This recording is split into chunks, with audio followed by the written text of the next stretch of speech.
Oke, Assalamualaikum warahmatullahi wabarakatuh.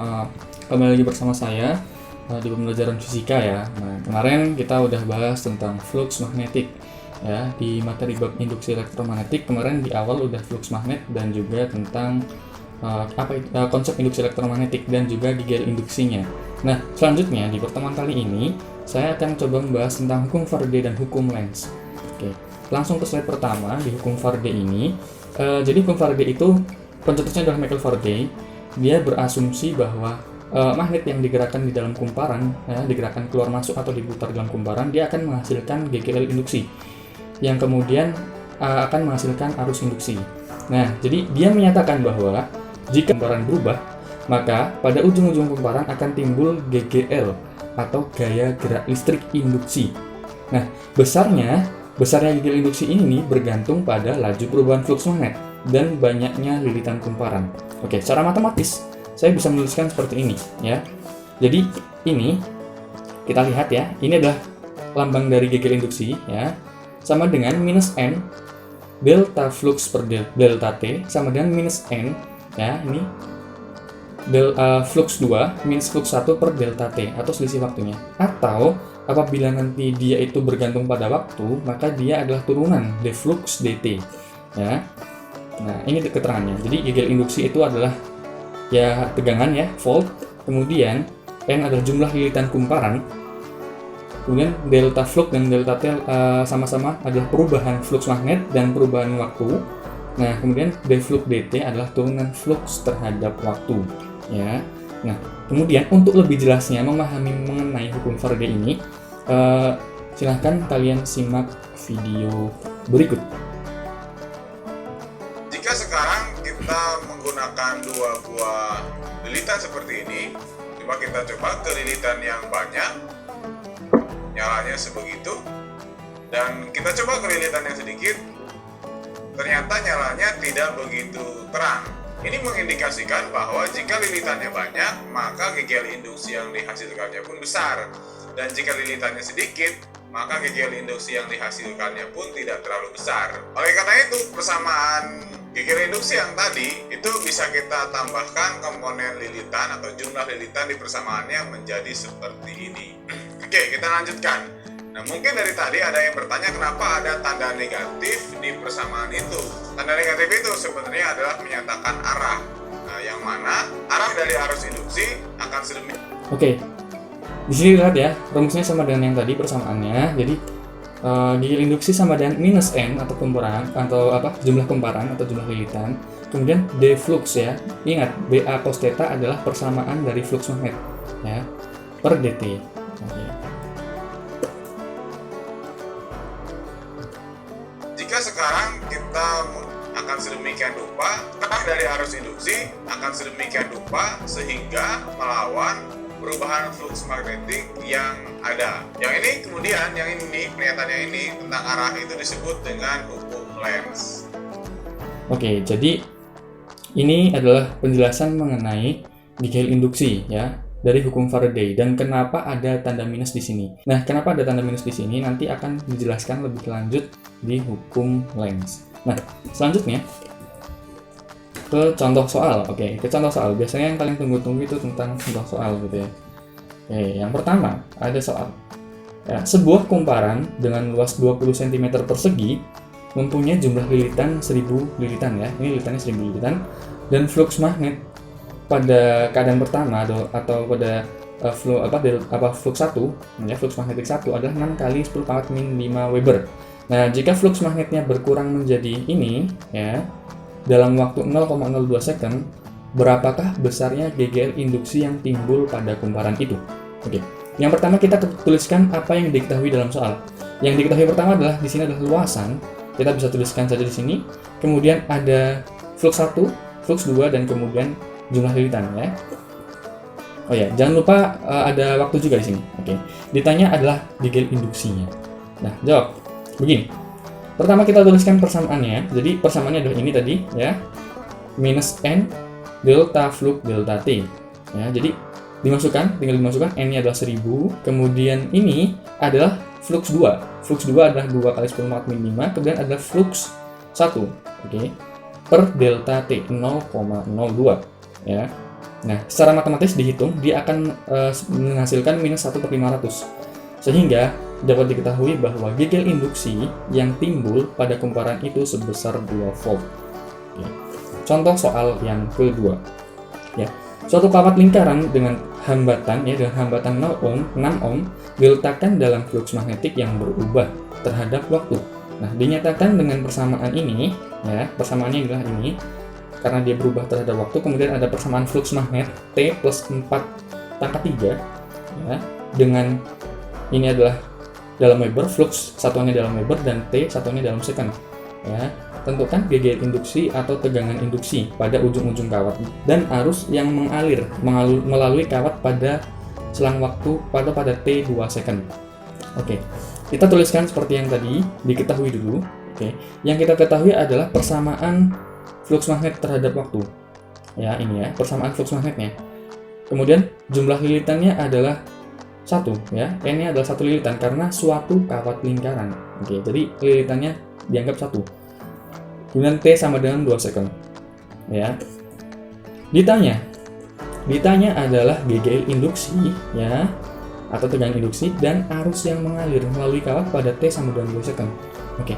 Yang pertama harus kita lakukan, kita harus menurunkan persamaan ini menggunakan persamaan yang tadi. Ya, tadi ada 2 persamaan, yang satunya adalah minus N d flux dt. Ya, yang satunya adalah ini. Ya, satunya adalah ini, kemudian yang satunya lagi adalah ini. Oke. Kita masukkan minus 1. Nah, kita masukkan nih d T plus 4 pangkat 3 dt. Oke. Diturunkan, maka pangkat 3-nya turun ke depan jadi 3 sini. Ini tetap, T plus 4-nya tetap, kemudian pangkat yang di atas dia itu berkurang jadi 1. Berkurang 1 jadi 2. Ya. Jadi 3 kurangi 1 sama dengan 2. Nah, kemudian 3 yang di sini turun ke depan sini. Ya. Ingat materi tentang turunan ya. Nah, kemudian minus tinggal dikalikan semua, hasilnya adalah ini ya. Minus 3 dalam kurung T plus 4 pangkat 2. Oke. Nah, setelah kita dapat persamaan gegel induksinya, kita tinggal masukkan T waktunya untuk mencari besar gegel induksi ya. Tadi step pertama seperti itu. Nah, kemudian selanjutnya pada saat T sama dengan 2 second, kita masukkan nih. Nah, tinggal nih 2-nya dimasukkan ke T yang ini. Jadi kan dia di sini ya. Ya, tinggal 2 tambah 4 6. 6 pangkat 2 adalah 64. 6 pangkat 2 adalah 36. Ya, 36 dikalikan dengan 3. Hasilnya adalah 108 volt. Minus 108 volt. Nah, kemudian arusnya, ya, kita ingat, arus adalah tegangan per hambatan, ya. V per R atau gegel induksi per R. Nah, di sini tinggal dimasukkan nih. Tegangannya tadi 108, ya, minus 108, dan hambatannya 6 ohm. Lihat ya, 6 ohm di sini. Nah, maka kita akan mendapati bahwa arus yang mengalir adalah minus 18 ampere. Oke. Selanjutnya, hukum Lenz. Oke, ini dia materi tentang hukum Lenz. Oke. Nah, hukum Lenz tentang induksi elektromagnetik ini menyatakan bahwa ya, arah arus induksi dalam sebuah konduktor oleh medan magnet yang berubah, ya, sesuai hukum Faraday tentang induksi elektromagnetik adalah sedemikian rupa sehingga medan magnet yang diciptakan oleh arus induksi akan bertentangan dengan perubahan medan magnet awal yang menghasilkannya. Ya, jadi ketika ada medan magnet yang masuk, ya, dia masuk, maka medan magnet yang ada pada kumparan ini dia tuh melawan, ya.